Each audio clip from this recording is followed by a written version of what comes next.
हाँ जी guys, CA final वालों, एससीएमपी का आरटीपी डिस्कस करने जा रहा हूँ विच इज़ ऑफ नवंबर 22।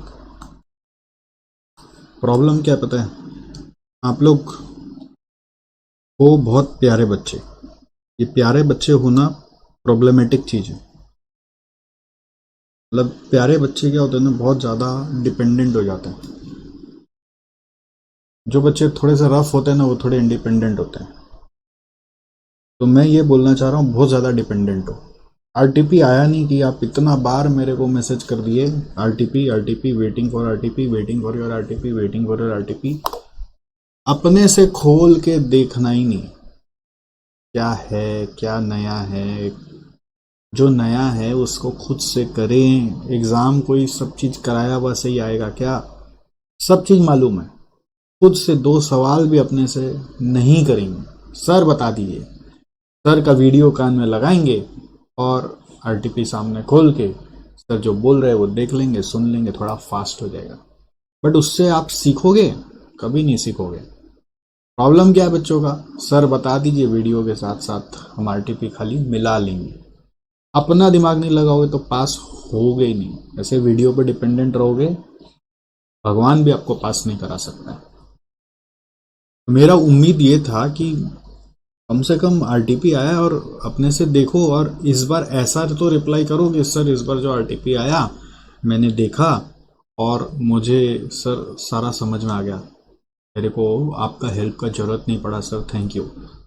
उस दिन मैं समझूंगा कि आप पढ़ रहे हो कि सर आपने इतना कंसेप्ट दे दिया है, इतना सारा वीडियोस आपका ऑलरेडी देख लिया है ना, तो यूट्यूब में अपने कंटेंट दे दिया है, सब देख के मुझे आरटीपी में खोला तो मेरे को सब समझ में आ गया, सारा ऑलमोस्ट आपका कराया हुआ से हो गया। और जो नया था वो मैं अपने से ट्राई किया और उसको भी फंसा हुआ था तो एक बार सॉल्यूशन से देख लिया और मेरे को सब आ गया। बस इतना ही तो बोलना है। लेकिन आपका क्या प्रॉब्लम है, आप खोलेंगे ही नहीं। आप बोले सर वो वीडियो का क्या हुआ, सर वीडियो वीडियो खुद से डाउनलोड ही नहीं करेंगे, खुद से मिलाएंगे ही नहीं, खुद से देखेंगे नहीं कि क्या नया आ गया। चाहिए क्या? सब रेडीमेड। तो ऐसे कोई सीए नहीं बन सकता, मैं पहले बता दे रहा हूँ। खैर, मैं तो कराने ही वाला था, आज नहीं तो कल मेरे को तो आना ही था कराने। आज तक कोई भी पेपर छोड़ें, आप न्यू सिलेबस का कुछ भी उठा के देख लीजिए हमारे चैनल पे, चुकता चीज है। एक एक इंस्टीट्यूट मैट का सम्स आपका डाला हुआ है। यूट्यूब में इतना भारी कंटेंट एससीएमपी का कहीं नहीं मिलेगा आपको जो हमारे चैनल पे है। कुछ ऐसे वो नहीं कर रहा हूँ, बड़ाई नहीं कर रहा हूँ अपना, बट जो सत्य है वो बता रहा हूँ, कहीं नहीं मिलेगा। बच्चा अभी दिल्ली गए थे तो बच्चा बोलता है आके दिल्ली में मिलने आया मेरे से, इसीलिए कि सर एक ही चीज के लिए मैं तो आया आपसे मिलने, कि आपने सारा चीज यूट्यूब में क्यों डाल दिया, आपकी क्लासेस कैसे चलती होगी, आपकी क्लासेस बिकती भी हैं, आप पैसे कमाते भी हो। ये बात बोलने आया था। मेरे को तो इतना डाउट हो रहा था, सोचा चलो आप आई रहे तो ये चल के पूछाते हैं, क्योंकि आपने तो सब कुछ यूट्यूब पे दे दिया, तो मैं तो दूंगा ही यार।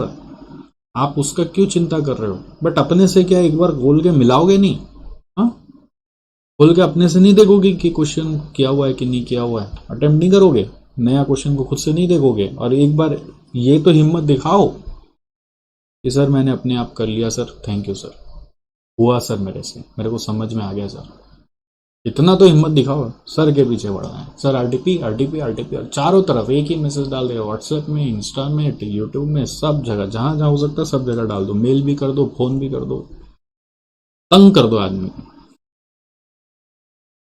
खैर, इस आरटीपी में इंटरेस्टिंग चीज ये है कि सिर्फ 3 क्वेश्चन आपको कराने, सिर्फ 3 क्वेश्चन। टोटल में 12 क्वेश्चन आए, बाकी सब पुराना रिपीट है तो उसमें घुसने का कोई काम ही नहीं है। सिर्फ 3 क्वेश्चन हैं जो आपको मेरे साथ अभी करने हैं। मैं पहला है 5वां नंबर। ये 5वां नंबर एक्चुअली लिख दिया है एथिकल डिलेमा, बट ये मेक और बाय डिसीजन का, मेक और बाय डिसीजन का क्वेश्चन है। एथिकल डिलेमा से समझ नहीं आता, बट मेक और बाय डिसीजन का क्वेश्चन है जो डिसीजन मेकिंग में जाएगा। अगर मेरी बातों से जरा भी फर्क पड़ा है तो अभी भी थोड़ा सा लाज शर्म करो, आरटीपी डाउनलोड करो और अपने से बैठ कर अटेम्प्ट करो, फिर वीडियो को देखना अगर जरूरत पड़े तो। ठीक है, सिर्फ 3 नया क्वेश्चन है, 5, 6 और 12। 5, 6 और 12, 5 नंबर, 6 नंबर, 12 नंबर, बस ये 3 नया क्वेश्चन है। अगर लाज शर्म है जरा सा भी बातों का कोई असर होता है, कोई बड़ा बोलता है तो उसका कुछ इम्पैक्ट आपके ऊपर होता है, कोई गुरु का बात का कोई असर होता है। वीडियो स्टॉप करो, डाउनलोड करो, अपने से कागज कलम लो, गलत सलत जो बनता है बनाओ, और फिर मिलाओ तुम्हारा सोच क्या था और तुमको आंसर में इंस्टीट्यूट क्या दे रहा है। अगर है जरा सा भी तो वीडियो मत देखना, नहीं है तो देखते रहो वीडियो, क्या दिक्कत है। चलो खैर, caption industries is an electronic company producing office equipment known for the printers which are cost effective and durable. In order to maintain and improve competitiveness, Capson focuses on strategic cost reduction through continuous improvement. बोल रहे हम लोग cost reduction करते रहते हैं continuous improvement से, kaizen करते रहते हैं। ठीक है, प्रिंटर बनाता है, क्या काम करता है? Office equipment known for printers. Canon को कैप्सन बना दिया लगता है। You are a management accountant and practicing independently as a freelance consultant. You are hired as a consultant by the management of Capson and currently evaluating whether to outsource the production of a drum and use in its best selling laser printer or should continue to manufacture in-house in the upcoming year.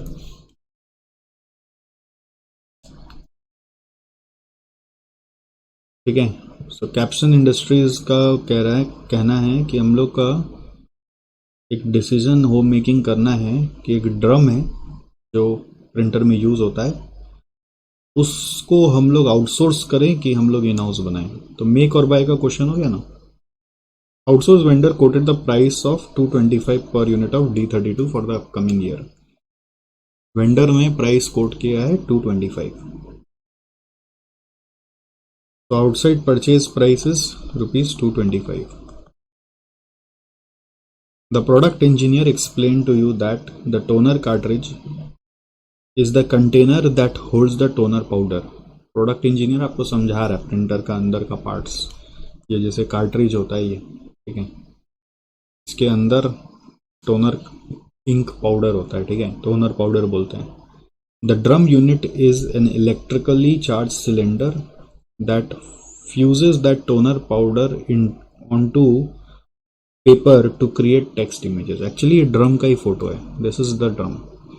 Cylindrical shape होता है, जो toner cartridge होता है वो actually ये drum के साथ एक आपका ड्रम के अलावा बेसिकली, मैं क्या बोलूँ, ये मैं गलत बोल रहा हूँ, ये ड्रम है, ये ड्रम है। जो जिसके पास लेज़र प्रिंटर है वो जानता है, ये ड्रम ही है एक्चुअली, जो बेसिकली क्या करता है कि कार्ट्रिज में जो पाउडर डाला हुआ होता है उसको फ्यूज करके पेपर पे छापता है। प्रिंट अच्छी क्वालिटी की नहीं आ रही होती तो उसका दो रीज़न होता है, या तो ड्रम खराब हो गया या तो टोनर नहीं है, मतलब पाउडर नहीं है। ठीक है, ये ड्रम का ही फोटो दिया हुआ है, this is not the photo of cartridge. Cartridge तो एक बड़ा सारा होता है, मुझे अभी ध्यान आया ना, हम लोग का तो ड्रम भी खराब हुआ है, कार्ट्रिज भी खराब हुआ है, इसलिए ध्यान आया। कार्ट्रिज ऐसा कोई यूनिट होता है पूरा अलग से, ड्रम अलग होता है, कार्ट्रिज अलग होता है। कार्ट्रिज के अंदर पाउडर भरा हुआ होता है और वो पाउडर ड्रम से कनेक्ट होकर ड्रम उसको इन्फ्यूज करता है, पाउडर को पेपर पे छापता है। ठीक है, based upon the estimates of क्या लिखा, drum unit is an electrical charge cylinder that fuses that toner powder on to paper to create text and images. Based upon the estimates of the marketing department regarding the number of printers to be sold in the upcoming year, the production head estimates the consumption of 40,000 units of D32।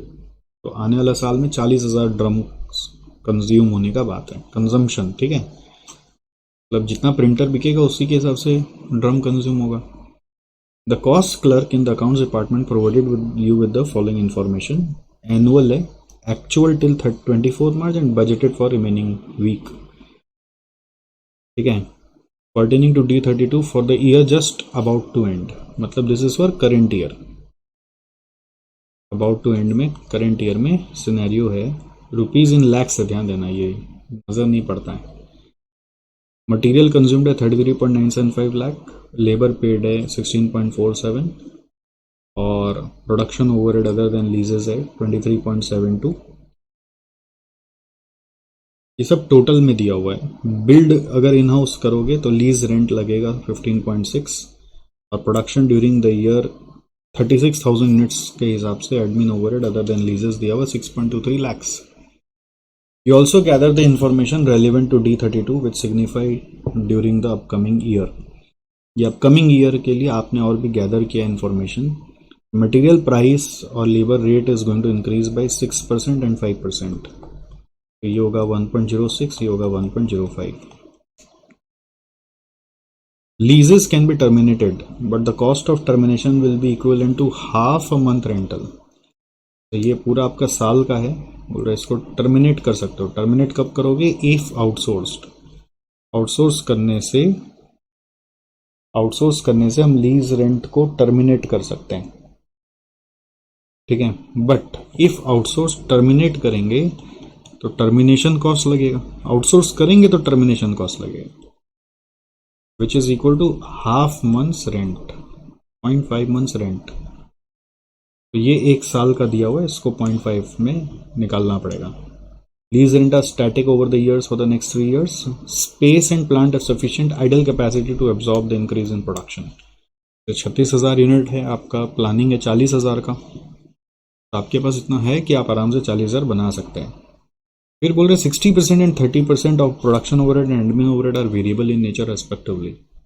इसका बोल रहे 60% variable है और इसका बोल रहे 30% variable है। Rest is fix and non avoidable, मतलब आप उसको इग्नोर कर सकते हैं।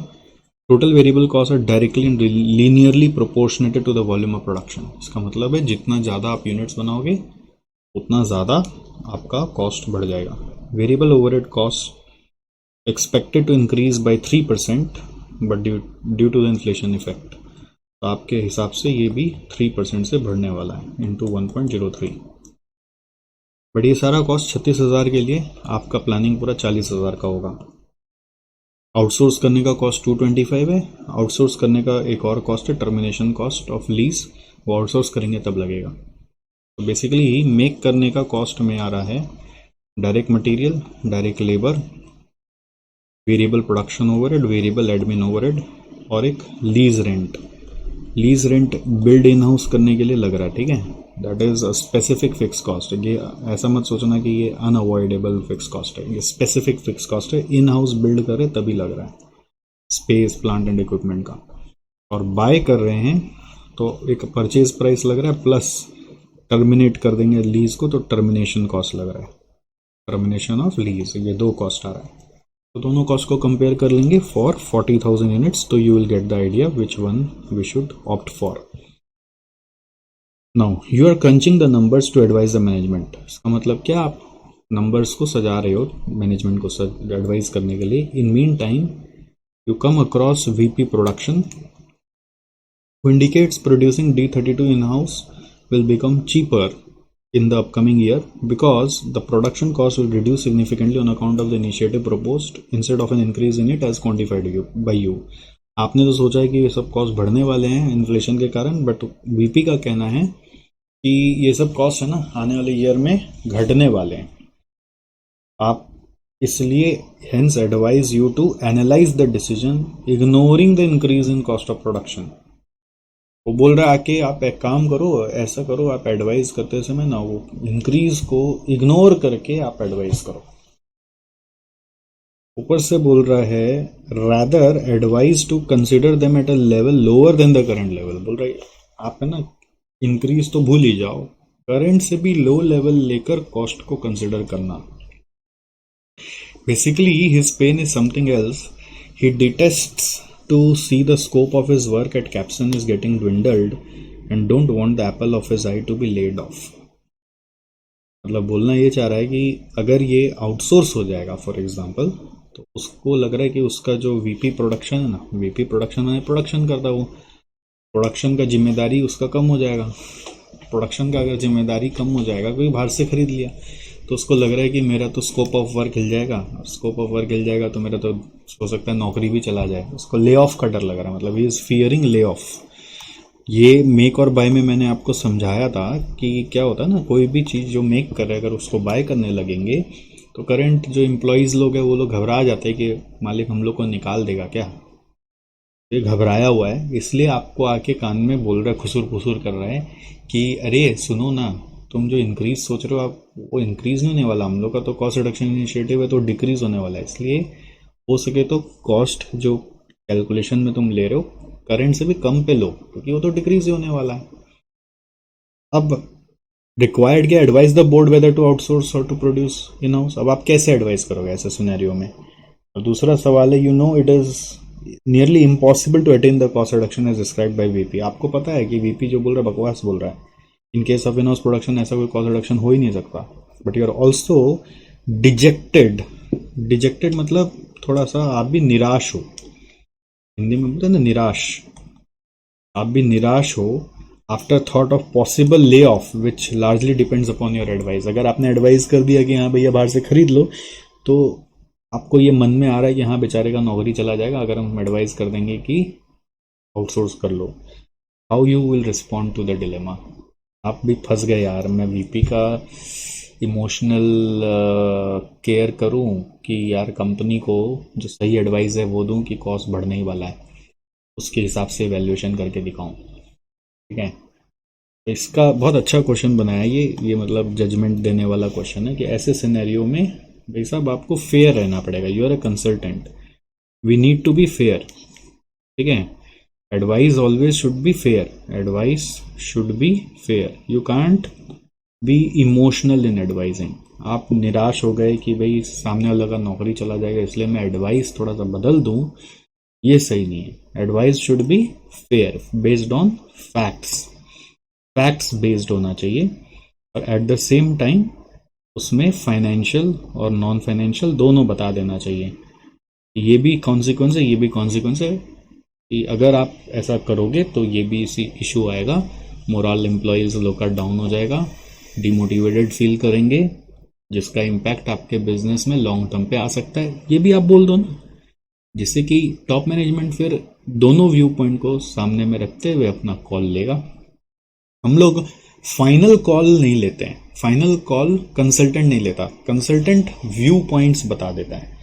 फाइनेंशियली ये है, नॉन फाइनेंशियली ये है, और वो अपने हिसाब से बता देता है। अल्टीमेट कॉल जो होता है वो कंपनी का बोर्ड या टॉप मैनेजमेंट ही लेता है। कंसल्टेंट कॉल नहीं लेता, कंसल्टेंट खाली डिस्कस कर लेता है, प्रेजेंट कर सकता है, एनालिसिस कर सकता है। ऑडिट, तो आपका करंट सिनेरियो का कॉस्ट आपको मालूम है, आपके हिसाब से बढ़ेगा। वीपी आके कान में थोड़ा सा बोल रहा है आपको कि भाई मेरा नौकरी वोकरी चला जाएगा, तुम करंट से भी कम पे, इन्फ्लेशन तो छोड़ दो, करंट से कम पे कॉस्ट कंसिडर करके इवैल्यूएशन करना। ठीक है, ये वीपी बोला। अब आप ऐसे सिचुएशन में कैसे एडवाइस करेंगे, तो हम लोग फेयर एडवाइस करेंगे। तो पहला पार्ट में जो एडवाइस करना है वो हम अपने हिसाब से चलेंगे। कंसल्टेंट कौन होता है, एक प्रोफेशनल इंसान होता है। वो वो प्रोफेशनलिज्म कब आता है, जब वो इंडिपेंडेंटली वर्क करता है। मतलब जैसे डॉक्टर एक प्रोफेशनल होता है, तो पेशेंट के हिसाब से वो दवाई नहीं देगा, वो बीमारी के हिसाब से दवाई देगा। पेशेंट जो बोल रहा है उसके हिसाब से नहीं देगा, पेशेंट का घर वाला जो बोल रहा है उसके हिसाब से नहीं देगा। ठीक है, तो वो अपने हिसाब से अपना प्रोफेशनल कॉम्पिटेंसी यूज करके आपको दवाई देगा। तो उसी तरीके से हम कंसल्टेंट भी प्रोफेशनली एडवाइज करेंगे, नॉट परफेक्टली कंक्लूड करेंगे। तो आइए यहाँ पे चलते हैं सोल्यूशन टू पार्ट 1। ठीक है, तो पहले आप निकाल लीजिए cost of making D32 in house. आप इसको पर यूनिट पे भी कर सकते हो या फिर आप टोटल पे भी कर सकते हो। प्रेफर करो कि टोटल पे कर लो, तब बेटर इवैल्यूएशन होता है। तो डायरेक्ट मटेरियल आपका कॉस्ट है 33.975 लैक्स। ऑलरेडी लैक्स टोटल में दिया, तो टोटल में चला लो। उस पे 6% इन्फ्लेशन, वो 36,000 का है, तो इंटू 40,000 बाई 36,000, ऐसे आप वर्किंग करके आइए। फिर डायरेक्ट लेबर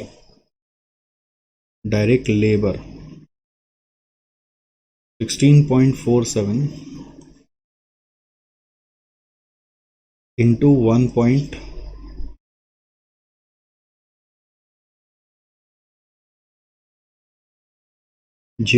5% इन्फ्लेशन बोला है। Into 40,000 by 36,000।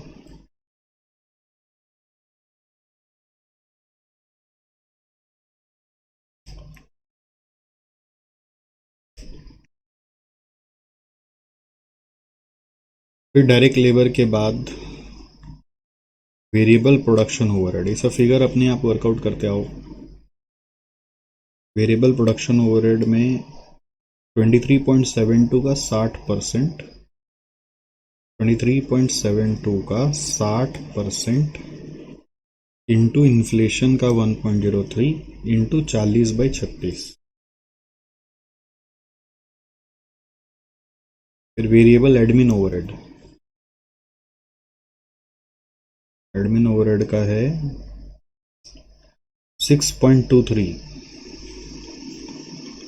का 30% का 1.03 इंटू 40/36।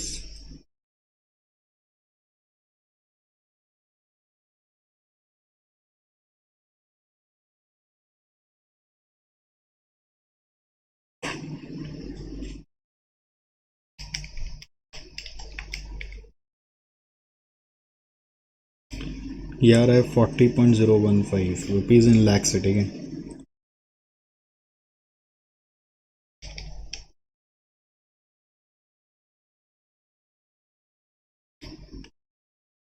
$19.215,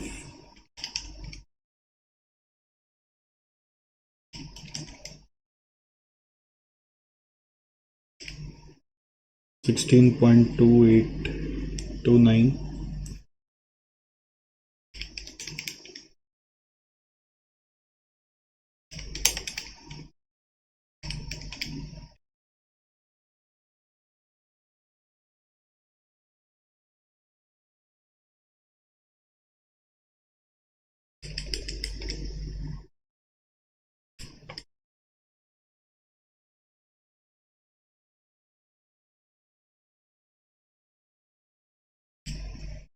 $2.14, 77.66। फिर आ रहा है एक और लीज रेंट जो लग जाएगा 15.6,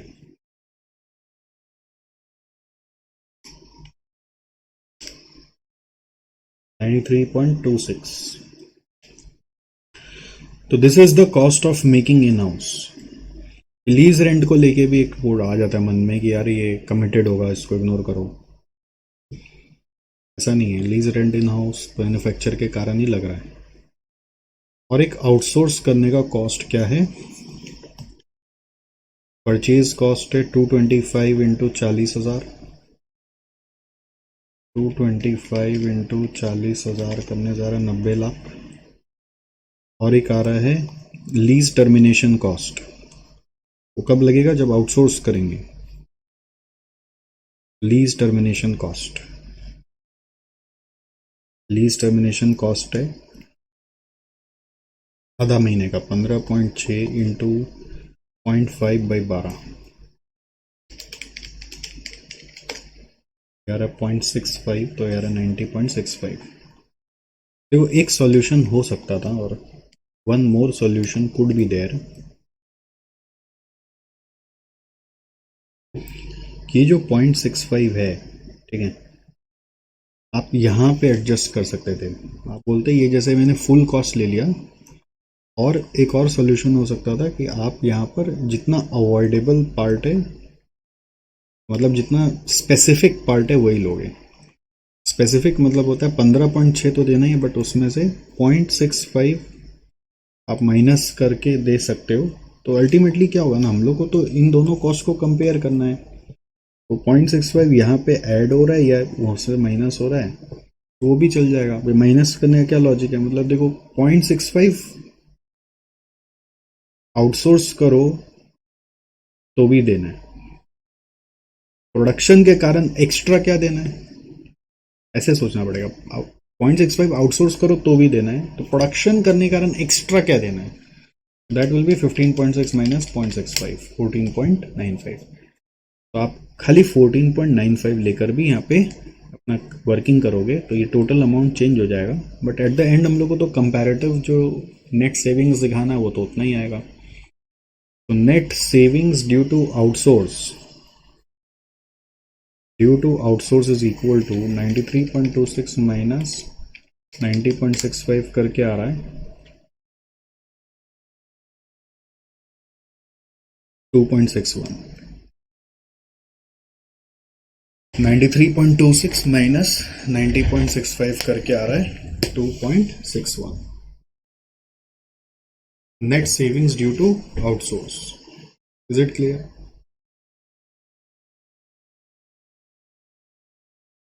तो देयरफॉर फाइनेंशियली तो आपको समझ में आ गया कि आउटसोर्स ही करना चाहिए। भैया वीपी का दुकान बंद हो रहा है, इसलिए वीपी आपको काना फूसी करके समझा रहा है, अब आप भी दुखी हो रखे हैं। हाउएवर फाइनेंशियली आप बोल सकते हैं कि it is viable, that is financially ये वायबल है। बट कोई भी डिसीजन मेकिंग खाली फाइनेंशियली करते ही नहीं है।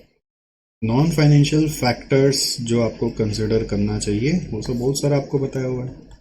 क्यूक्यूटी, क्वालिटी कैसा देगा, क्वांटिटी जो है वो दे पाएगा कि नहीं, ठीक है, टाइम पे देगा कि नहीं, सबको सेंटेंस में लिखना पड़ेगा आपको। खाली ऐसे वो एक एक वर्ड लिख के आएंगे तो नंबर वैसा ही मिलेगा।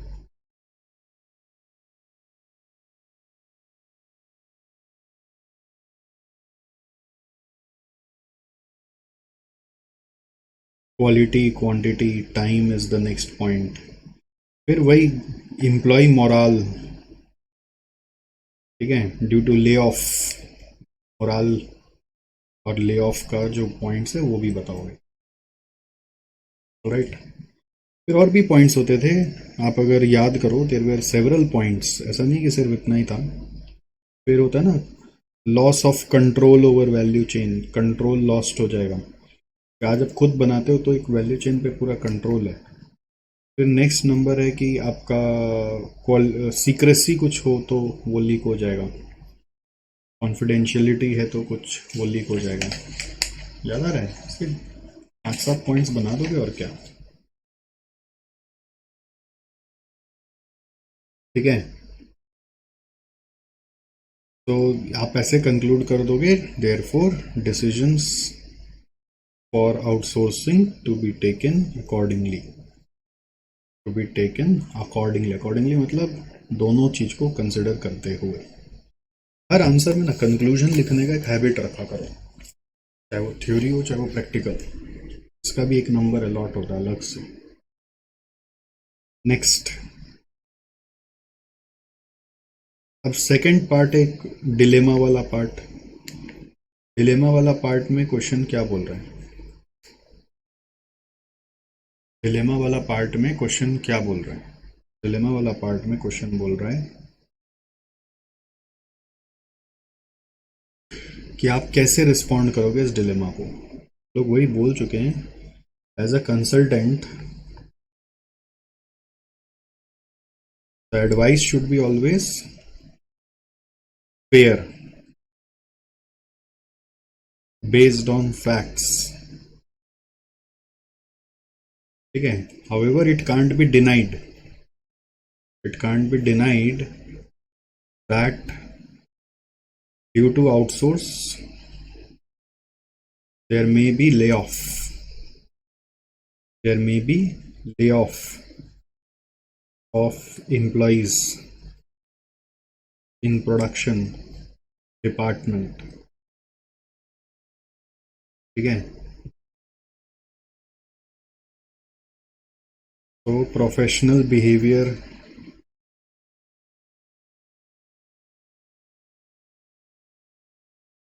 and independence should be exercised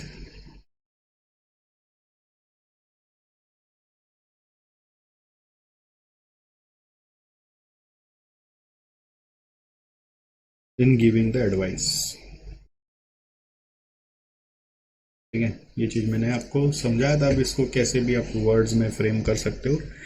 institute का आंसर पढ़ोगे थोड़ा और वर्ड्स, इंटेग्रिटी की वर्ड्स यूज किया हुआ पढ़ सकते हो, बट इतना लिखने से मेरे को लगता है दैट इज इनफ, आपको मार्क्स मिल जाएगा। ठीक है। I hope the question is clear. चलो आगे बढ़ते हैं। 6 नंबर में आ जाओ। ये ट्रांसफर प्राइसिंग का क्वेश्चन है and this is a question from old course. This is a question from old course which we use to do in our previous batches, जब हम ओल्ड कोर्स का भी कुछ कुछ क्वेश्चंस आप लोग को कराते रहते थे।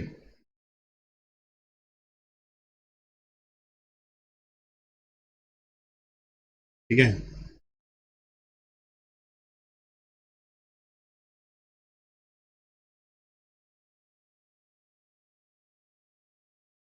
ये क्वेश्चन ओल्ड कोर्स से उठा के डाल दिया। ओल्ड कोर्स का कितना कोई करेगा, इसका कोई सीमा ही नहीं है।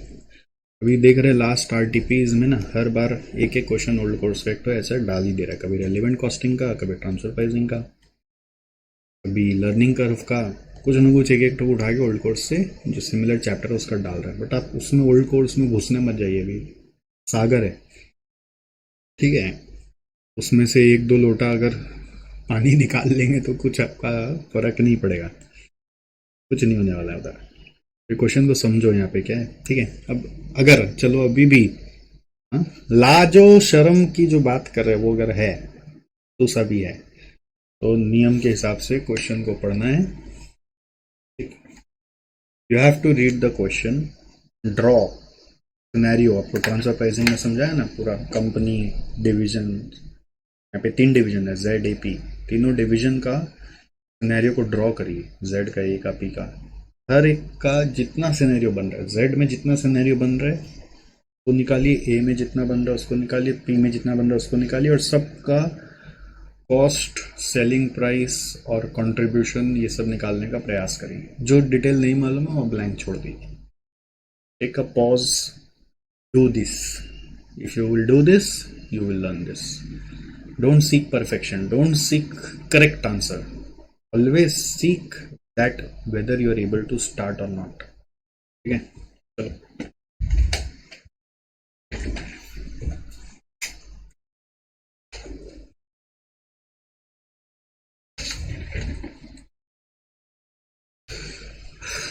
चलो अब मैं कर रहा हूँ।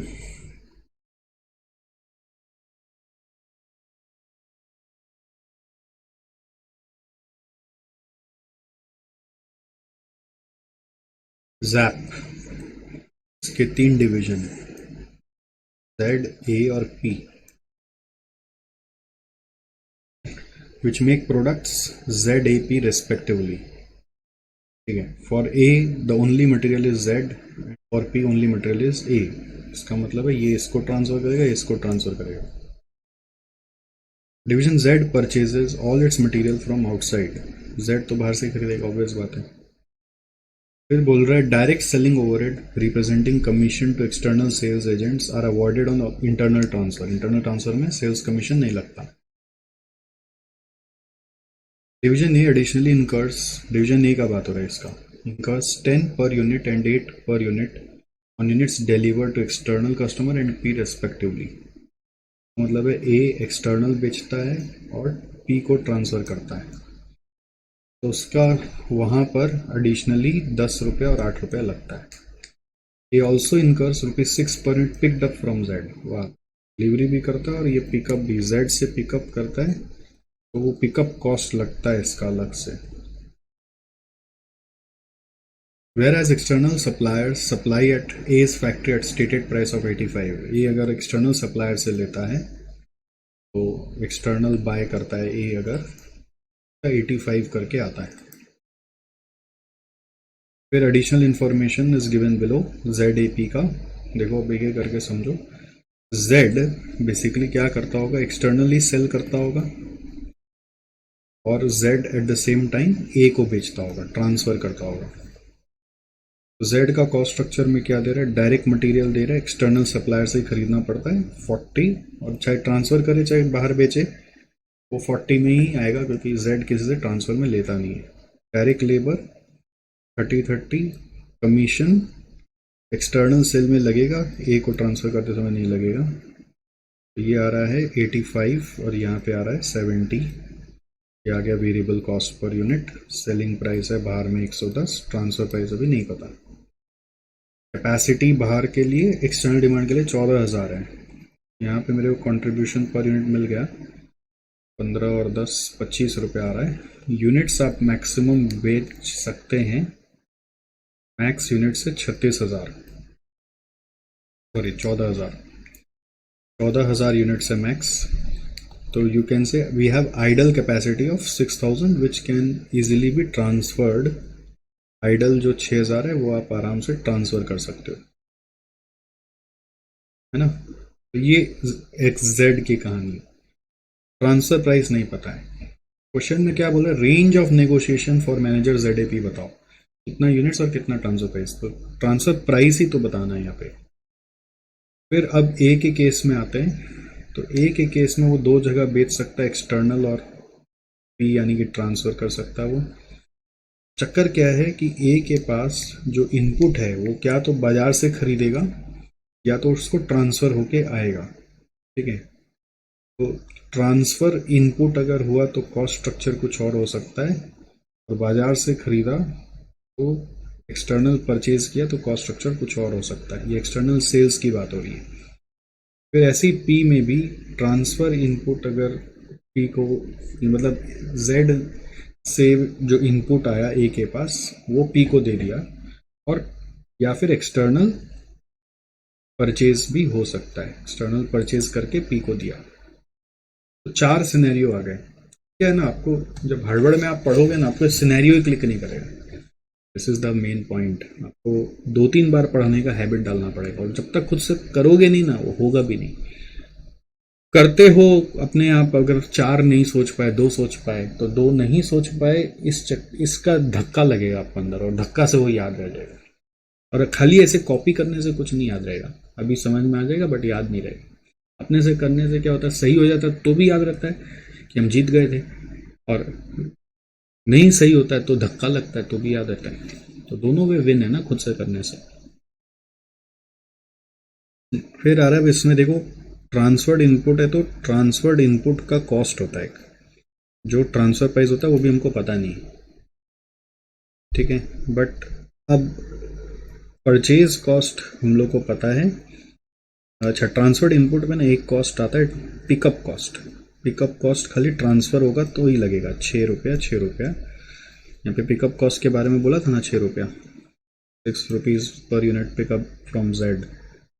परचेज करने से क्या हो रहा है, परचेज कॉस्ट आपका आ रहा है 85।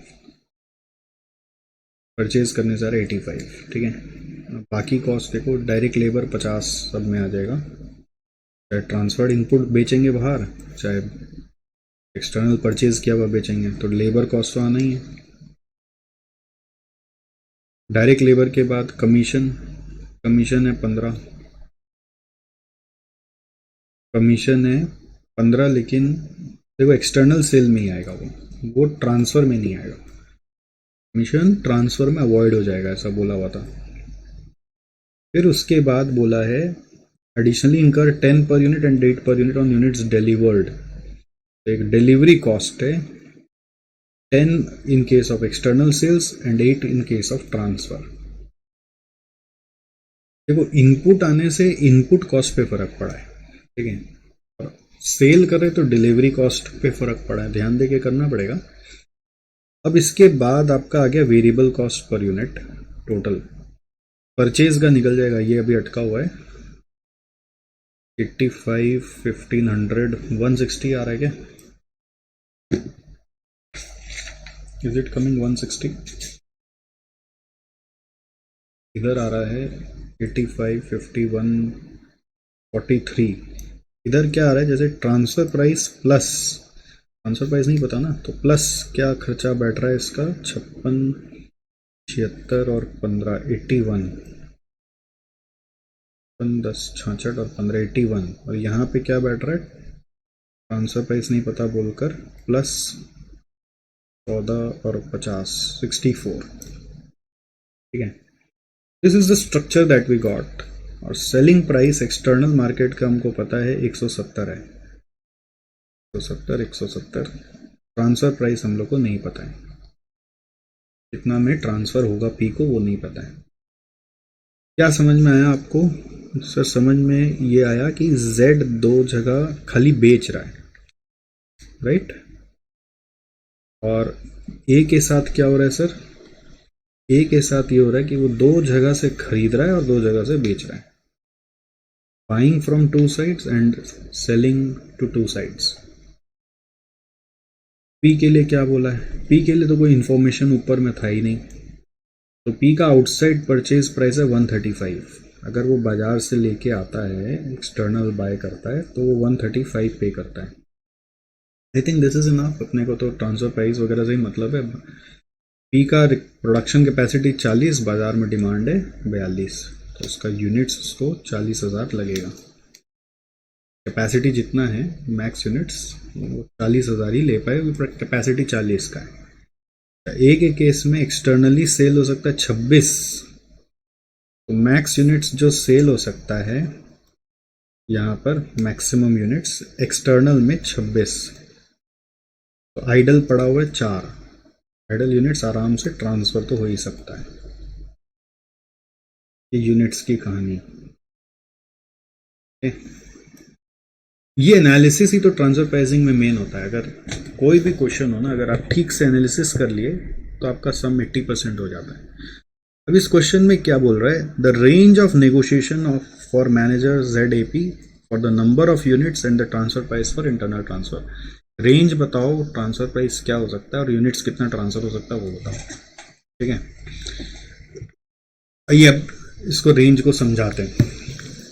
सबसे पहले बात आता है ZA को ट्रांसफर करेगा, तो Z को क्लियरली दिख रहा है कि मेरा एक्सटर्नल मार्केट है 14,000 यूनिट का, मैं वो क्यों छोड़ूंगा हाथ से?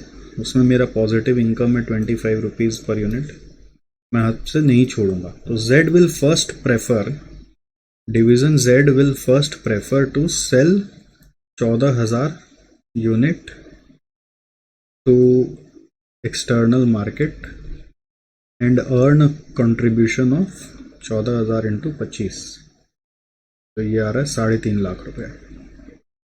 वो क्यों छोड़ेगा? कोई नहीं छोड़ेगा। Earn contribution is equal to 3,50,000। उसके बाद क्योंकि ये इसलिए नहीं छोड़ेगा क्योंकि उसका ट्रांसफर प्राइस, उसका जो ट्रांसफर प्राइस है वो पता ही नहीं है, तो भी नेगोशिएट करना है। तो नेगोशिएशन करने के चक्कर में मैं अपना रेडी मार्केट क्यों छोड़ूंगा? ठीक। सेकेंडली वो क्या करेगा, अब जो आइडल कैपेसिटी है वो बोलेगा ट्रांसफर कर दो जो प्राइस देना है, तो बट उस 6,000 यूनिट्स के लिए जो मिनिमम ट्रांसफर प्राइस वो चाहेगा मेरा वेरिएबल कॉस्ट मिल जाए। हम लोग तो रेंज निकालना है, रेंज मतलब मिनिमम और मैक्सिमम निकालना है, तो मिनिमम कितना मिल चाहेगा? वो 70 चाहेगा। ठीक है, अगर Z के एंगल से बात कर रहे हैं, अगर मैक्सिमम Z के एंगल से, from the view point of Z, maximum normally हम लोग देखते हैं जो खरीदता है उसके एंगल से, बट अगर Z के एंगल से ही सोचें तो Z एक्सटर्नल मार्केट प्राइस से ज़्यादा तो मांग ही नहीं सकता। एक्सटर्नल मार्केट प्राइस 110 है, बट 110 में वो थोड़ा रिबेट दे देगा आपको क्योंकि उसका कुछ खर्चा बच भी रहा है, विच इज़ 15 रुपया बच जा रहा है। तो Z मैक्सिमम आपको चार्ज करेगा 110, मार्केट प्राइस से ज़्यादा तो नहीं करेगा, बट उसमें 15 रुपया सेविंग्स हो रहे हैं, तो 95 वो मैक्सिमम चार्ज कर सकता है। Z can charge maximum rupees how much? 95। उससे ज़्यादा वो चार्ज करने का हिम्मत भी नहीं कर सकता। ठीक है, तो ये Z के हिसाब से एक रेंज आया, लेकिन मैक्सिमम अगर हम सोचेंगे तो नेगोशिएशन करने के हिसाब से सोच रहे हैं, अपना वन साइडेड तो नहीं सोच रहे हैं। तो Y मैक्सिमम कितना पे करेगा? तो सेकंड में maximum transfer price by division A, not Y,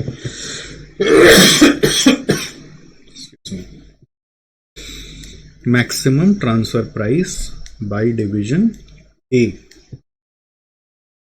maximum transfer price by division A। Payable वो कितना रेडी होगा? रेडी टू पे वो बाजार से 85 में ले आता है, ऊपर से वो बाजार से लाने का जो चीज़ होता है उसमें कोई मेरा पिकअप कॉस्ट नहीं लगता, इसमें तो पिकअप कॉस्ट भी लगता है 6 रुपया। बाजार से 85 में लाता है और यहाँ पे कितना रुपया वो खर्चा करेगा? ट्रांसफर इनपुट के लिए, क्योंकि ट्रांसफर में पिकअप का भी कॉस्ट लगता है 6। तो maximum transfer price by division A would be 85 minus 6, that is equal to rupees 79। 85 minus 6, that is equal to rupees 79.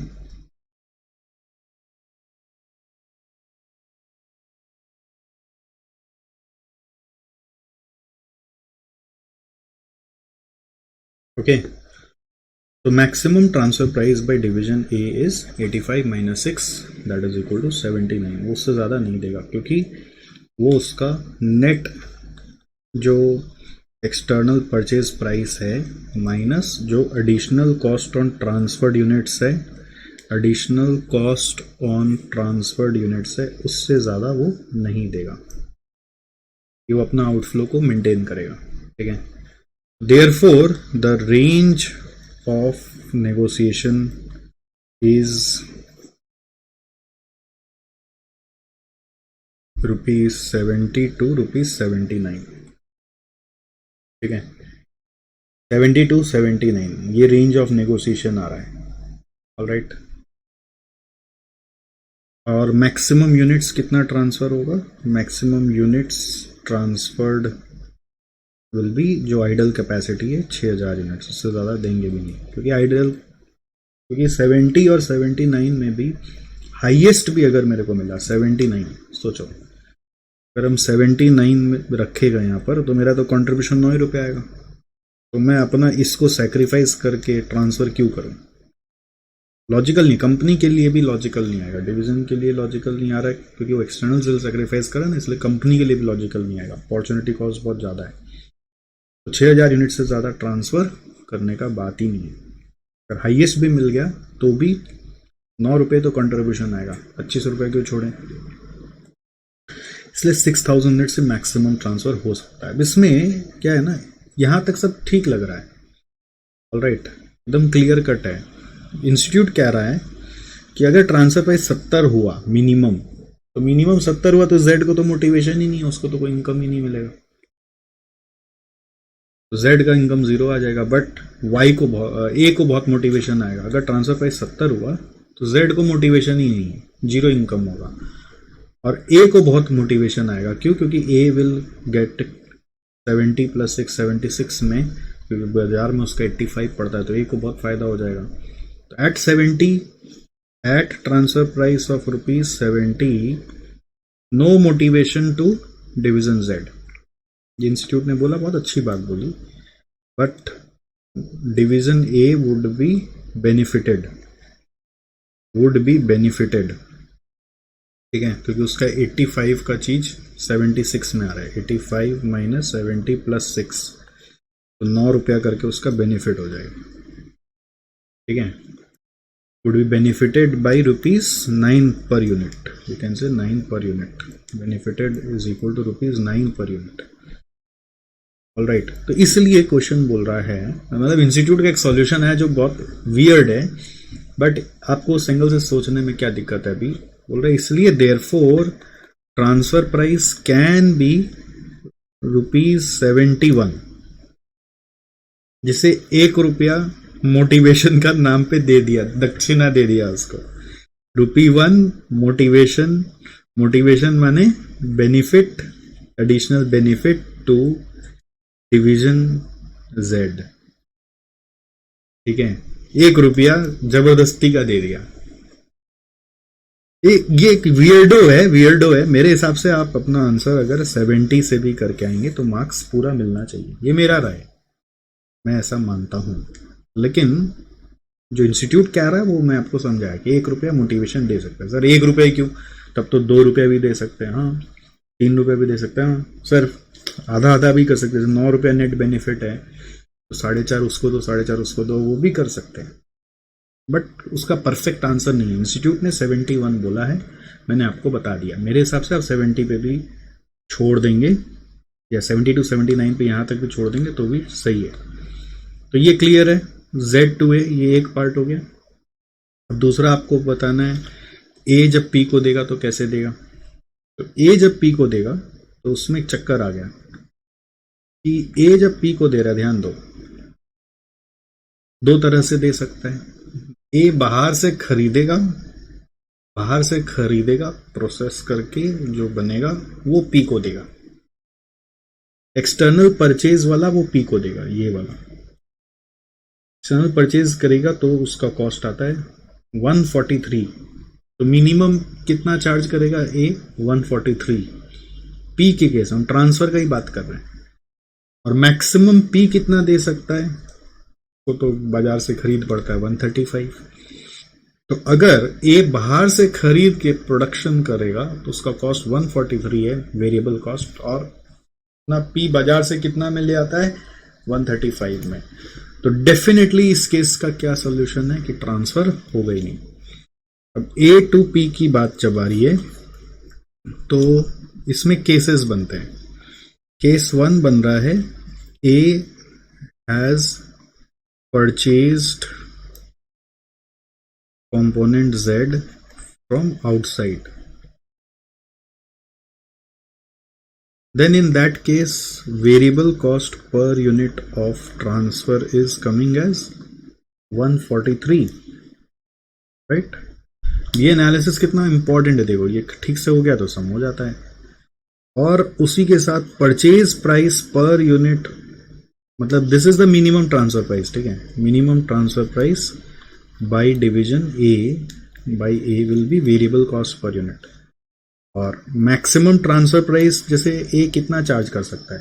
A बाजार का जो अपना सेल प्राइस है 170 में जो कॉस्ट उसका नहीं लगता वो माइनस करके वो चार्ज कर सकता है।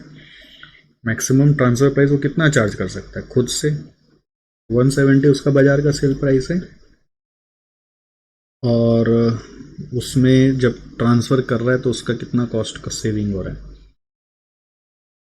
जैसे आप 10 रुपये कॉन्ट्रीब्यूशन भी समझ सकते हो ना, कॉन्ट्रीब्यूशन पर यूनिट तो यहाँ पे बाजार से 10 रुपये आ रहे हैं, तो 143 प्लस 10 153 चार्ज कर सकता है वो।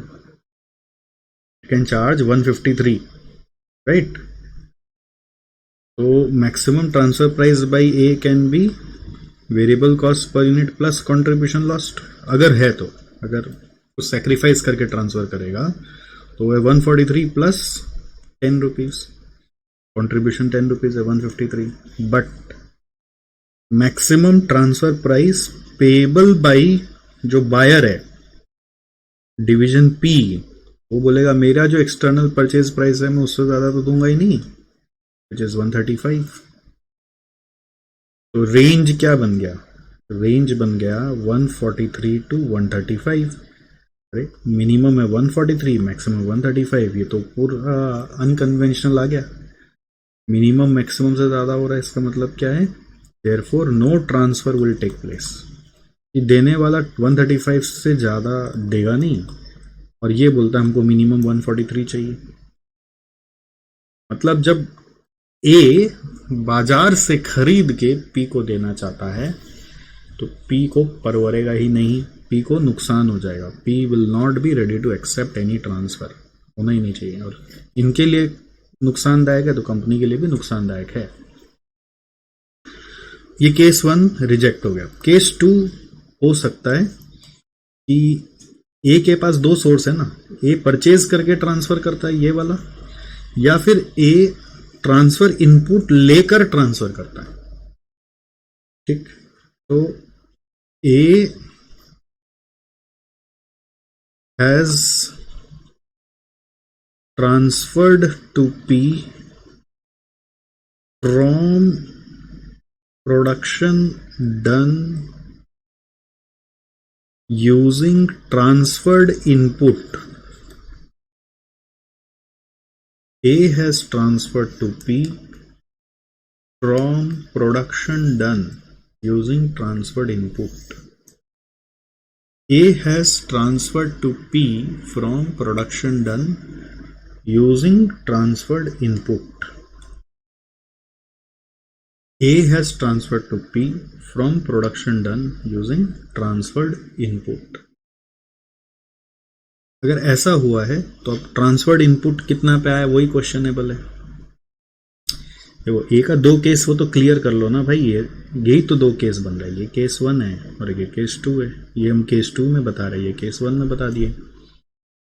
ए जब पी को दे रहा है तो खरीदा हुआ देगा या फिर ट्रांसफर से लिया हुआ देगा?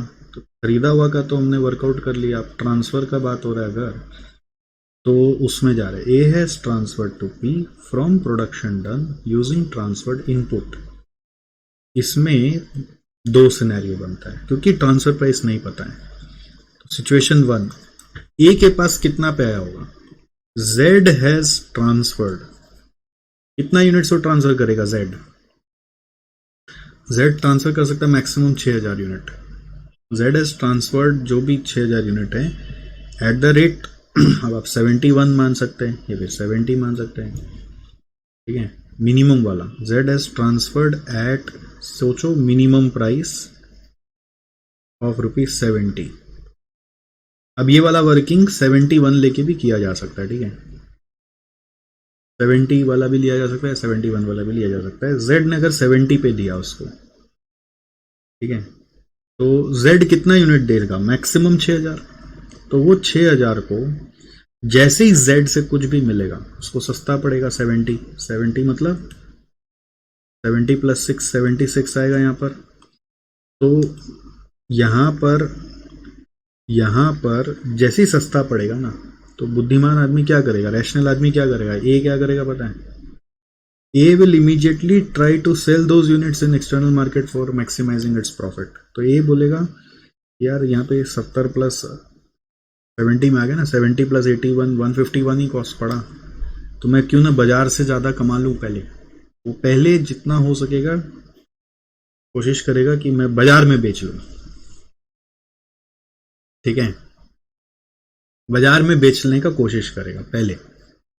बट अगर वो सारा का सारा बाजार में ही बेच दिया, सोचो, ध्यान से सोचो, आप ए बन जाओ, आप ए हो, लालची आदमी हो आप, अपना प्रॉफिट के बारे में सोचते हो। जैसे ही मेरे से जेड में 70 में मिला, बोला वाह भैया सस्ता मिल गया, तो पहले वहां बेच दो जहां पे मेरे को बहुत फायदा होगा।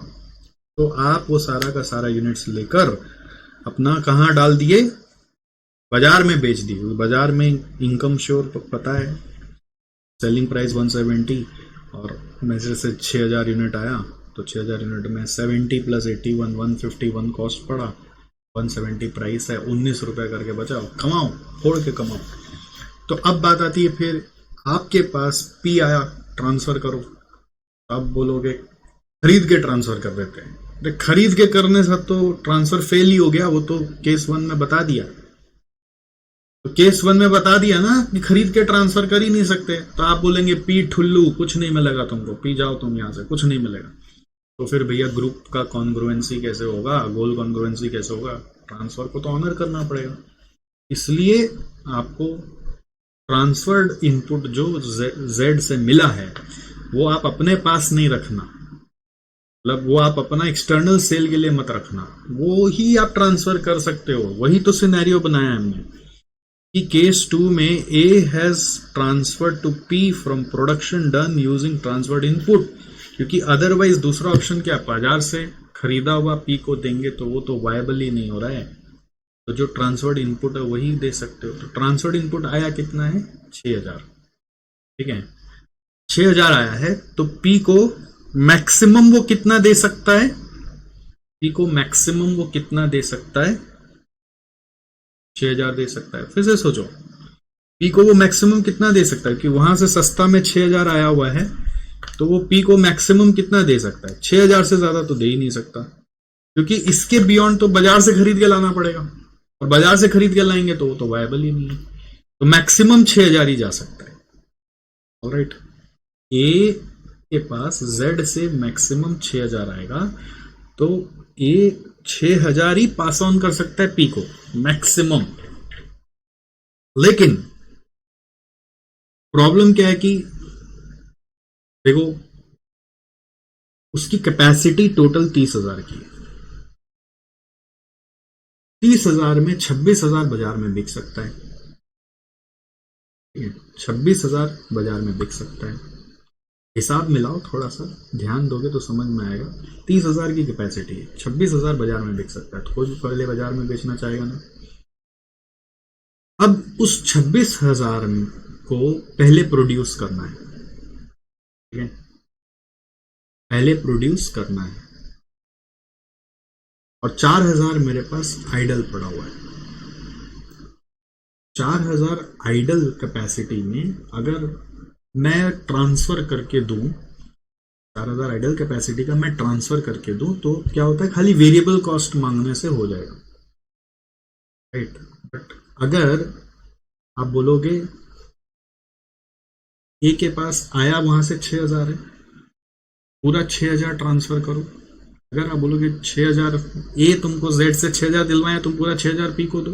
अगर ऐसा होता है पूरा 6000 पी को दो, तो ए कैसे सोचेगा ना ऑप्टिमाइजेशन के लिए, क्योंकि उसका एक्सटर्नल मार्केट है, तो वो पहले एक्सटर्नल मार्केट को फुलफिल करने का सोचेगा ही सोचेगा। और ऐसा करने से कंपनी को भी बेनिफिट होता है, कंपनी बाहर वालों से ही तो कमाता है, घर से नहीं कमाता। तो ट्रांसफर करने के कारण फिर वो 2000 यूनिट, जैसे पूरा 6000 आप ट्रांसफर करवा दोगे, पूरा 6000 ट्रांसफर करवा दोगे तो एक्सटर्नली हम कितना सेल कर पाएंगे फिर 24000। तो 2000 यूनिट का कंट्रीब्यूशन लॉस्ट हो जाएगा। और वो कंट्रीब्यूशन लॉस्ट कितना करके होगा, अगर हम ट्रांसफर की बात करें तो ट्रांसफर प्राइस अगर 70 करके आता है, फिर से सोचो 70 करके आता है, 70 प्लस 81 हो गया 151, तो 19 रुपीज करके कंट्रीब्यूशन लॉस्ट आएगा। आपको थोड़ा सा स्ट्रीमलाइन करके सोचना पड़ेगा, बहुत आसान क्वेश्चन नहीं है बट फिर भी अच्छा क्वेश्चन है। फिर से समझा रहा हूं, जेड ने ए को दिया 6000, ए बोल रहा है मैं पूरा 6000 ट्रांसफर कर देता हूं।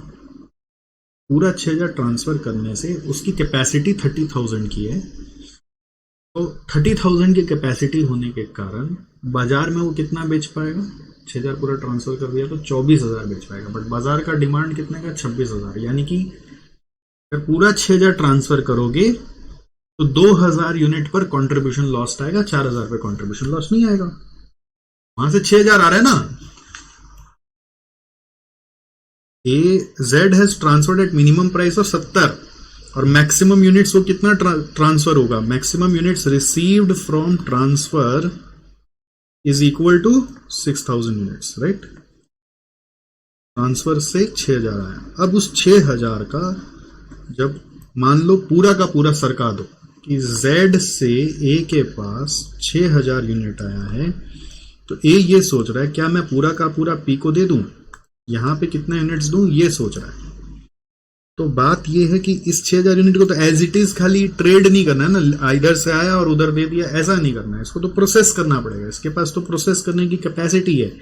कैपेसिटी यहाँ पे 30,000 की है। अगर हम 6000 ट्रांसफर के लिए प्रोसेस करेंगे तो क्या होगा, अगर ट्रांसफर के लिए 6000 प्रोसेस करेंगे तो एक्सटर्नल मार्केट के लिए मैं 24,000 ही परचेज कर पाऊंगा।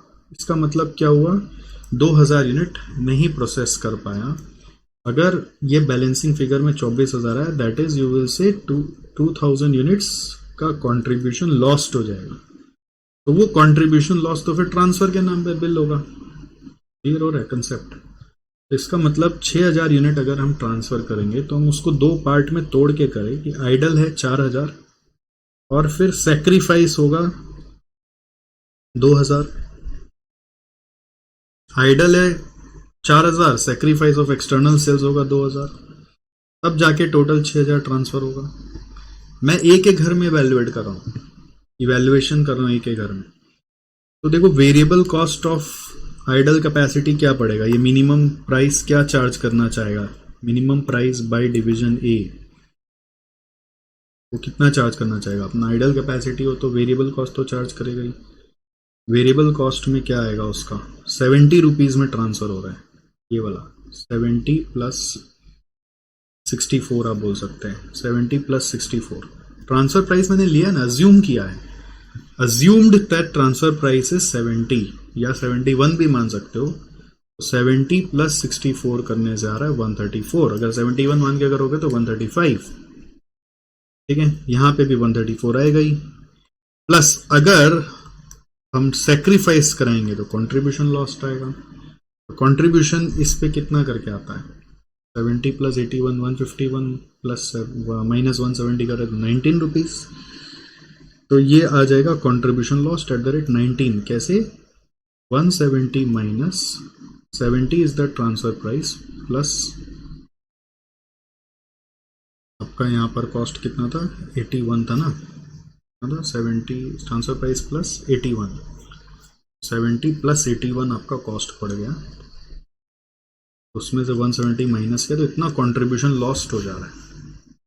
तो यहाँ पे कॉस्ट आ गया 9 4 13 153 और यहाँ पे कॉस्ट आ गया 134। ये मिनिमम ट्रांसफर प्राइस आ रहा है। Maximum payable by division P क्या होगा, वो कितना देना चाहेगा। पी तो बोलता है मैं आपको 135 से ज्यादा दूंगा ही। तो देख लो फिर से ये वायबल ही नहीं हुआ, क्योंकि मिनिमम चाहिए आपको 153 और मैक्सिमम आप अफोर्ड करवा सकते हो उसको तो 135, तो ये वायबल हो गया। तो मतलब क्या होगा, अगर Z ने A को 70 में दिया तो 6000 यूनिट ही देगा।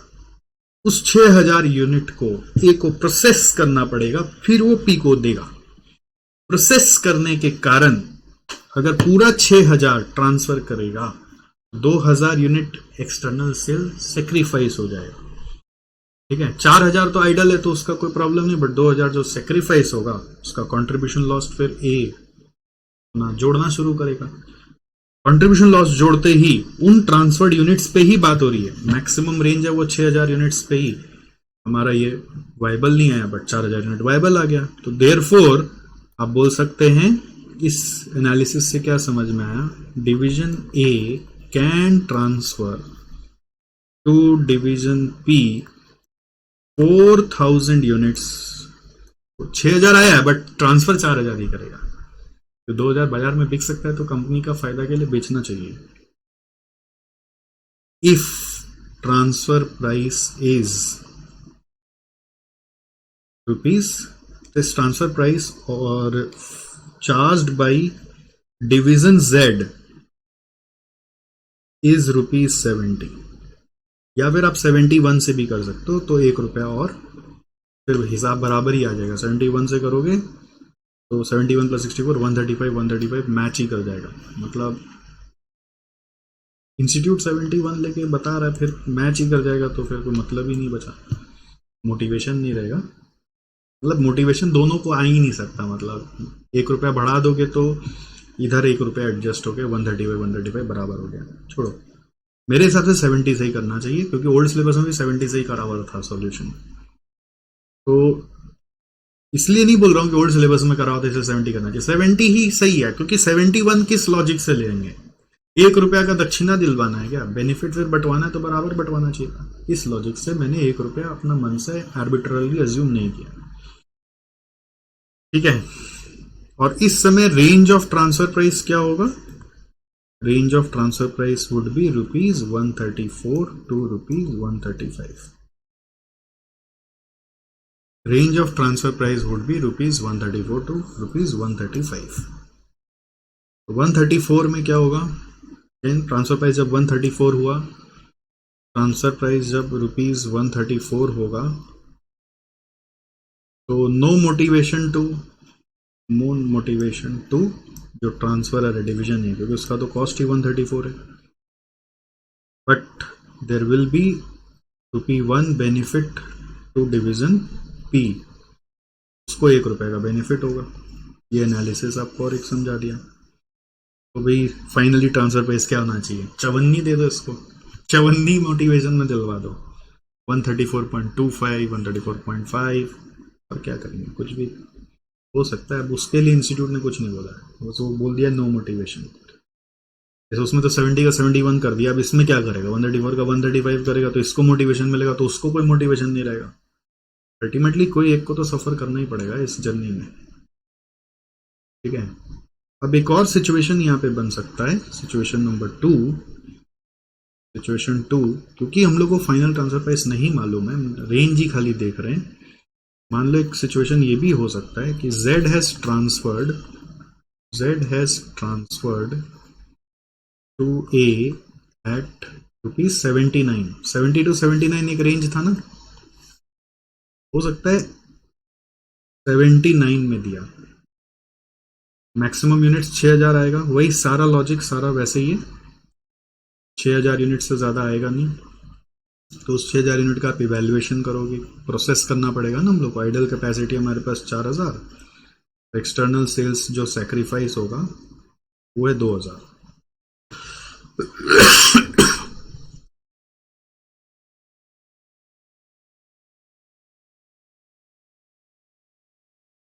सो अकॉर्डिंगली सेम तरीका से मिनिमम ट्रांसफर प्राइस कितना मांगोगे आप? 79 + 64 मांगोगे, तेरा 143 आ रहा है। यहाँ पे भी 143 वेरिएबल कॉस्ट का, और सेक्रीफाइस होने के कारण कंट्रीब्यूशन लॉस्ट फिर कैसे आएगा? 170 माइनस 79 माइनस, पता ना 79, 70 की जगह 79 हो गया, 79 + 81,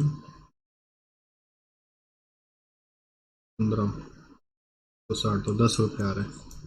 ये आ रहा है 153 और ये आ रहा है 143, 143 और 153। तो this is minimum transfer price 143 and 153।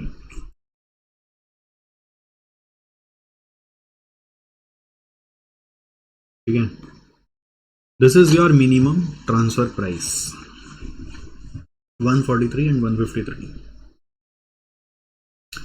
So again maximum payable by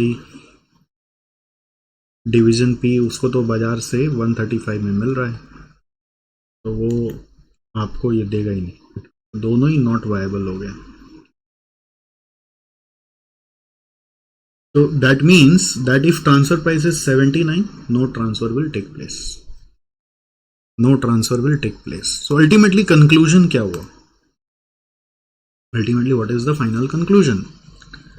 Conclusion is division का बात करो Z, यूनिट्स ट्रांसफर्ड का बात करो 6000, उससे ज़्यादा वो देगा नहीं। आइडल कैपेसिटी दे पाएगी, उससे ज़्यादा देगा तो कंट्रीब्यूशन लॉस्ट आ जाएगा। मिनिमम ट्रांसफर प्राइस कितना होगा? 70, जिसको 71 भी बोल सकते हो। मैक्सिमम ट्रांसफर प्राइस कितना होगा? 79। फिर Z के बाद A मैक्सिमम कितना ट्रांसफर करेगा? वो 4000।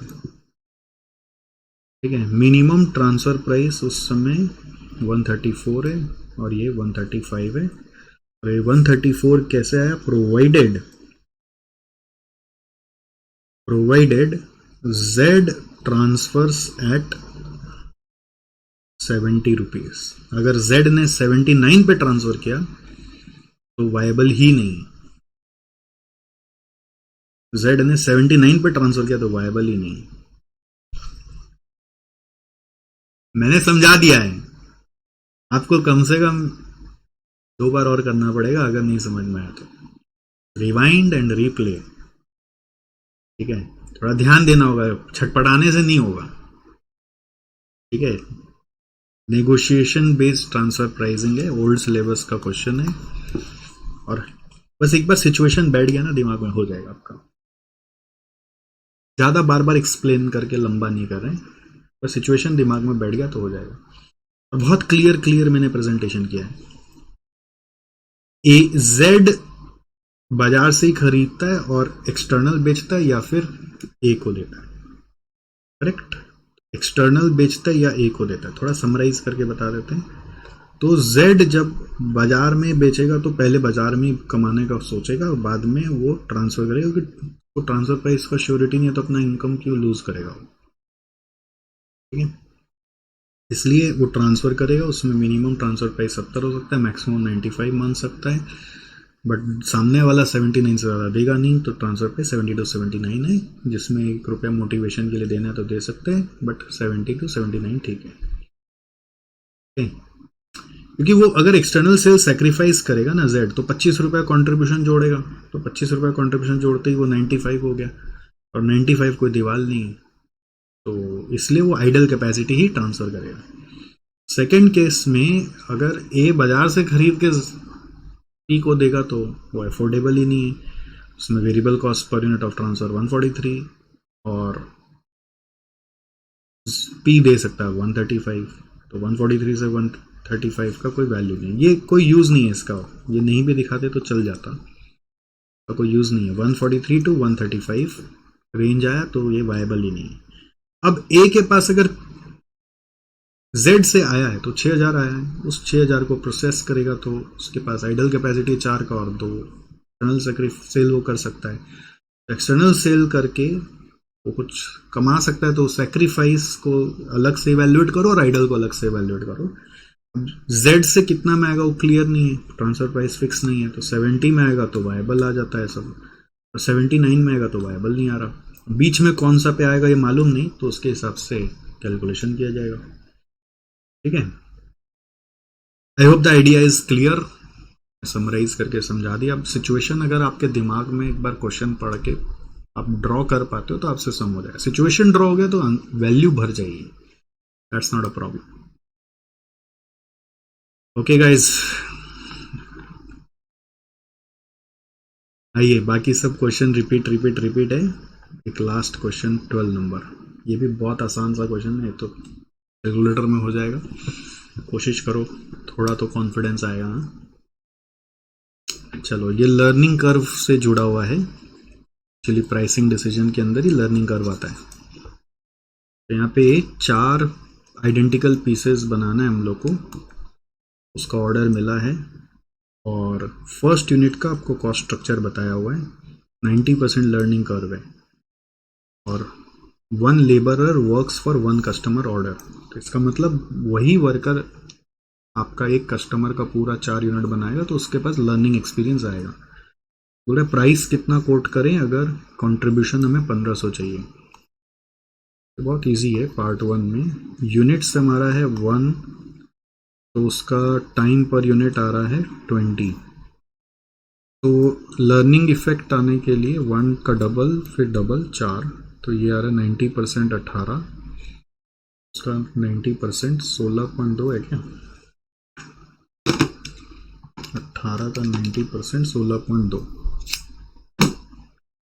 तो ये आपका एवरेज टाइम पर यूनिट आया फॉर 4 यूनिट्स, अगर एक ही आदमी आगे जाते प्रोडक्शन कर रहा है। तो आपका सेलिंग प्राइस क्या कोट करोगे आप, जो वेरिएबल कॉस्ट पर यूनिट है उसमें direct variable cost 2000 excluding labour है, और डायरेक्ट लेबर कॉस्ट आ रहा है 16.2 into 50 is the rate per hour, ये आ रहा 810। Total variable cost 2810, contribution per unit आपको चाहिए 1500, तो रेट आ गया 4310। ठीक है, और सेकेंड पार्ट में क्या बोल रहा है, if 4 different labourers made the 4 products. इससे क्या होता है, चारों जन पैरेलली बना रहे ना, तो ये काम फास्ट हो जाएगा, 20-20 घंटा सबको देना पड़ेगा, कोई का लर्निंग इफेक्ट नहीं आएगा। इस केस में क्या होगा ना, no learning effect, no learning will be there, because एक आदमी नहीं कर रहा ना, एक लर्निंग करने के लिए आदमी को काम रिपीट करना पड़ता है। इसमें क्या होगा, चारों आदमी पैरेलली काम कर रहे हैं तो लर्निंग इफेक्ट आ जाएगा। पहला केस में क्या हो रहा है कि एक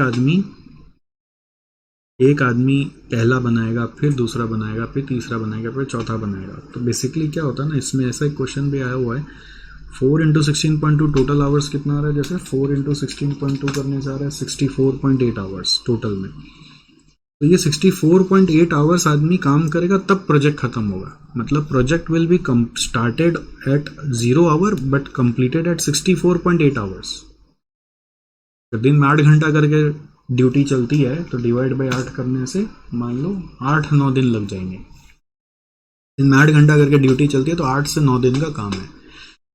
और यही यदि आप 4 अलग अलग आदमी को पैरेलली लगा देते हो तो एक एक आदमी का लर्निंग इफेक्ट नहीं आएगा, बट 20-20 घंटा ही लेगा। तो 20 घंटा यानी डिवाइड बाई 8 करते हो 2.5 दिन में चारों यूनिट बन जाएगा।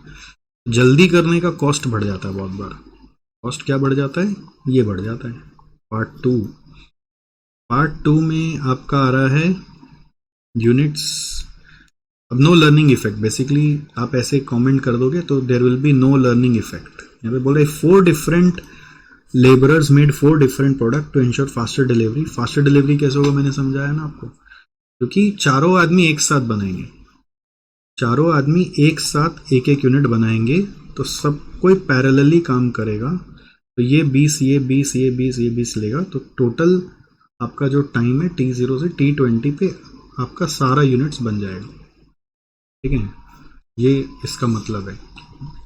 और इन 20 hours full project can be done, full order completed.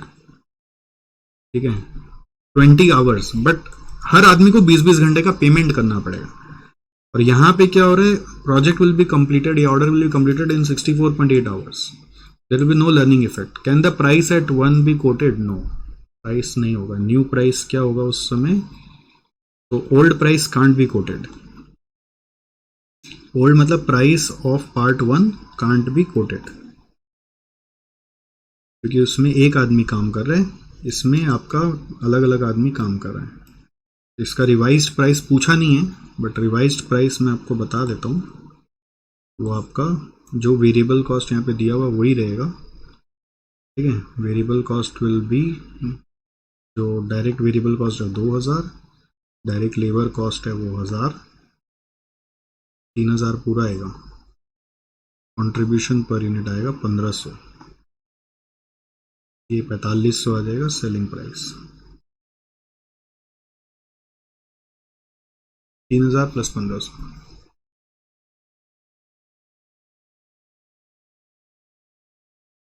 हुआ समझ में आया?